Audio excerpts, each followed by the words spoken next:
Hello, welcome to the Shoreham View. This is The Other Side, and today we're joined by Tom from the Boro Breakdown, Middlesbrough podcast. Tom, how are you doing? I'm doing great, thanks. How are you doing?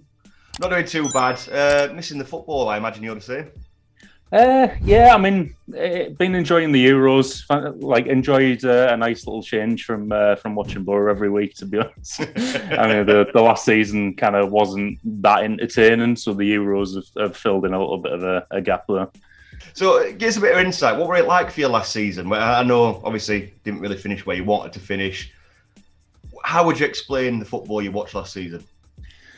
Well, it was an upgrade on the season before. Obviously, the season before we started off with Jonathan Woodgate as manager, right up until the lockdown, and then the first game back we lost to Swansea, and he was kind of immediately replaced with Neil Warnock there, who's steadied the ship, kept us up, and then last season was kind of like the first full season. Well, it was the first full season under Neil Warnock, which it was better based on where we finished in the league.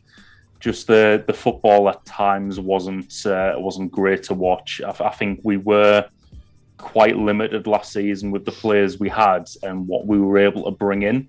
Not that what we were able to bring in was necessarily bad, because we've got Grant Hall and Sam Morsey, who both came in and did well last season. But we've had to bring in a couple of others. Like, we got Bettinelli in on loan, who wasn't great. Chuba Akpom, who hasn't really been able to make his mark on the team. A lot of the time we end up playing with Duncan Watmore up front, who was one of our signings later in the season.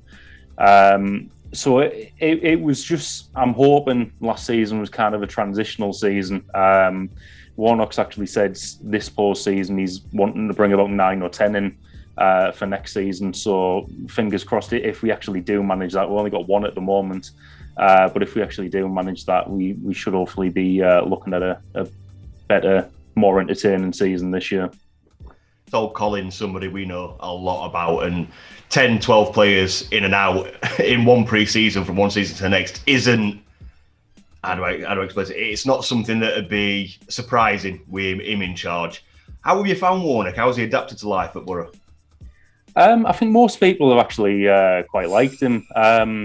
There's obviously the comparisons style-wise to Pulis a few years ago. Personally, I can see some of the similarities, but not others. Warnock actually plays wingers rather than just signing them for show and then leaving them on the bench like Pulis did. We've said Cabano and Balassi in the last 6 months of the season, who did all right for us. Warnock, as a whole, he's been good for the club. Just trying to. A lot of people kind of go on about him in press conferences now as well. Just say he's kind of like he's a good character to watch in the press conferences, and some people think he kind of gets by on that a little bit, saying he's like Tony Pulis, but more likable in press conferences. Yeah. But I think from my perspective as well, though, like, he's been there and done it all, so he's kind of got the right to be a little bit more lighthearted in the press conferences now, because he is accomplished. Obviously, no championship manager has accomplished more than him in terms of promotions. So yeah, looking forward to seeing what he brings next season. Speaking of next season, with the transfer window now open, what are the rumoured ins and outs that have been going around Middlesbrough?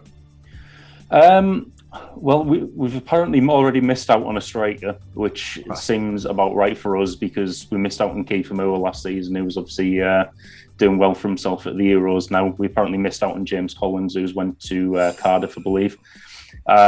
We've already signed Joe Lumley, free transfer from QPR. And it's been a little bit quiet in the last few weeks. I think a lot of people have been expecting Yannick Balassi to sign again, but that seems to have gone quiet. And we're apparently also after Michael Smith from Rotherham. Right. And from what I've heard, that seems to be getting closer.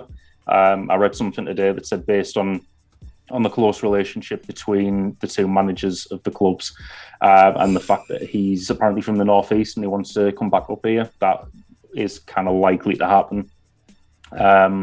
Which isn't surprising. That seems to be the type of striker we've been going for even since last season. We want a big lad up front to win the headers, which was a problem for us last season because we were one of the top crossers in the league, but we didn't have anyone in the box who could actually get on the end of them. It was like we had Britasson Belonga, and then we were wondering after every cross or long ball forward why he hadn't grown a foot since the last time we tried it. It was just the same thing over and over. So you mentioned there that you need somebody bigger up front to be winning those headers. Is there anywhere else in the team that you personally believe that you need to strengthen on more? Wingers. With Cabano and Balassi only been short-term deals last season, and Mendes Lang, who to be honest, I thought would have stayed this season, but doesn't look like he's sticking around now as well. We are pretty short on the wings, so I'd like to see us strengthen there. I'd like to see us get another centre-back as well, because we are quite thin there. Paddy McNair played centre-back for the majority of last season, but personal opinion, I think he's better in centre midfield. And centre-back, even since when we came down, Gary Monk was manager, it's always been an area where we have been quite thin. And I think I'd probably like to see another creative centre midfielder come in, because that's probably an area where we've lacked this season. It's a good job he says he wants to bring 10 in, because there's a lot of areas of the squad where I could see a new signing fitting in. So looking at the squad you've got now on paper, if you had to pick one man out of there as one pivotal person, one star player, who would you say is your key man that you need to keep hold of and need to keep fit at all costs?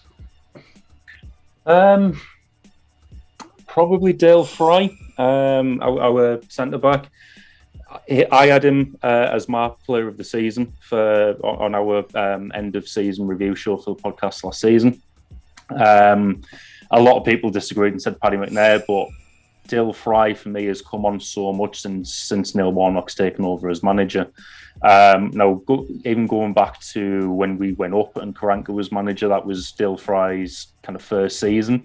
He was always kind of touted as being the next big thing in centre back and being a better player than Ben Gibson was, and I hadn't seen it up until last season. There were a lot of times in the seasons before where he was making the same mistakes kind of over and over and never really learning from them.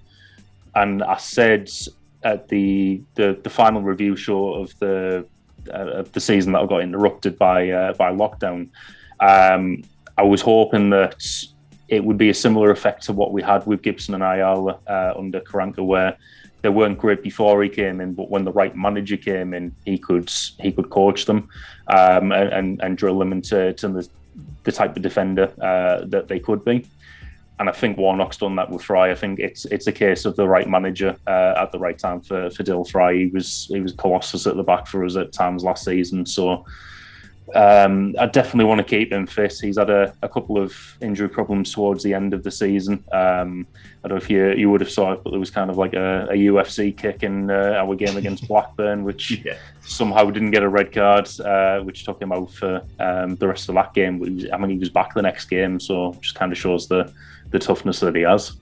Presuming that you keep all your key players, presuming that Warnock brings in his 10 or 12, what would be your minimum expectations for the season? Would it be a playoff push, or would you want to be challenging higher?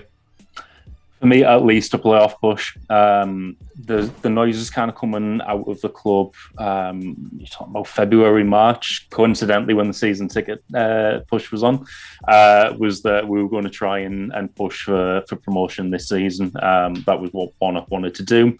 If he's backed and brings in everyone he wants, I don't see any excuses why that can't happen. We've got some good quality in the squad at the moment. A couple of players I didn't mention there were Marcus Tavernier and Duncan Watmore, who've been doing really well for us as well. We've got the pieces in place to build around for next season. I think if Warnock's able to bring in everyone he wants, I think there's no excuses for this season. It has to be playoffs or higher. So, if you could describe Middlesbrough to any other set of fans in the Championship using only 3 words, what 3 words would you go for? Oh God, that's a tough one. I've